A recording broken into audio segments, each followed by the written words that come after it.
নাহমাদুহু ওয়া নুসাল্লি আলা রাসূলিহিল কারীম।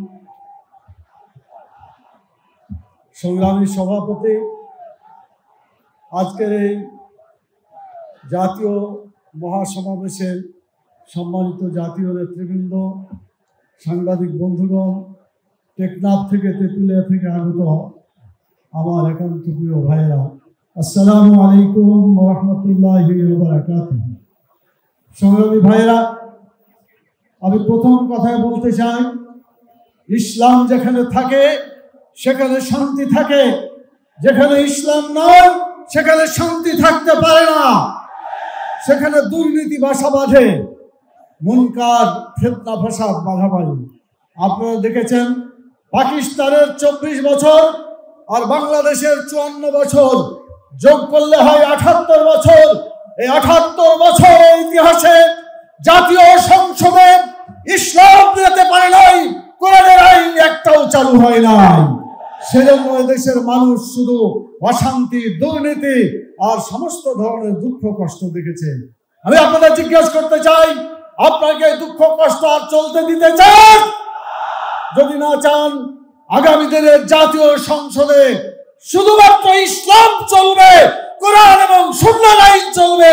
মানুষের তৈরি করা কোনো মতবাদকে জাতীয় সংসদে আর যেতে দেওয়া যাবে না। এটা যদি আপনারা করতে পারেন, আমরা সুখে এবং শান্তিতে বসবাস করব। রাসূল সাল্লাল্লাহু আলাইহি ওয়াসাল্লাম বলেছেন, অন্যায় দেখলে হাত দিয়ে প্রতিহত করো, না পারলে পারে মুখ দিয়ে চিৎকার করো, না পারলে অন্তর থেকে প্রচেষ্টা চালিয়ে যাও। আমরা অন্তর দিয়ে অনেকদিন প্রচেষ্টা চালিয়েছি, এখন চিৎকার করার সময় এসেছে। আমাদের এখন শক্তি দিয়ে অন্যায়কে, দুর্নীতিকে প্রতিরোধ করার সময় এসেছে। আপনারা কি রাজি আছেন প্রতিরোধ করতে? সেজন্য হাদিসের পরিভাষা অনুযায়ী আসুন আমরা অন্যায়কে প্রতিরোধ করার জন্য এগিয়ে যাই। আজব এই বাংলাদেশ, এখানে চাঁদা না দিলে জীবন শেষ। আমরা এমন একটি বাংলাদেশ করতে চাই, আগামীর বাংলাদেশ চাঁদা চাইলে জীবন শেষ। এই আইন চালু করতে হবে, তাহলে চাঁদা বন্ধ হয়ে যাবে। ঘুষ মানুষের দুর্নীতির অন্যতম উৎস। রাসূল সাল্লাল্লাহু আলাইহি ওয়াসাল্লাম বলেছেন, ঘুষ যে দেয়, ঘুষ যে নেয় ভাই জাহান্নামে। এই জাহান্নামের হাত থেকে বাঁচানোর জন্য যারাই ঘুষ চাইবে তার জবাব হচ্ছে, ঘুষ চাইলে মারবেন ঘুষি, জনগণ হবে খুশি। আপনারা কি পারবেন? ঘুষ চাইলে ঘুষি মারতে পারবেন? তাহলে ওই হাত দিয়ে, শক্তি দিয়ে প্রতিরোধ করা হবে। তবে আমরা বিশ্বাস করি আইনসম্মত ভাবে, রাষ্ট্রীয় ভাবে আল্লাহর আইন চালু হবে।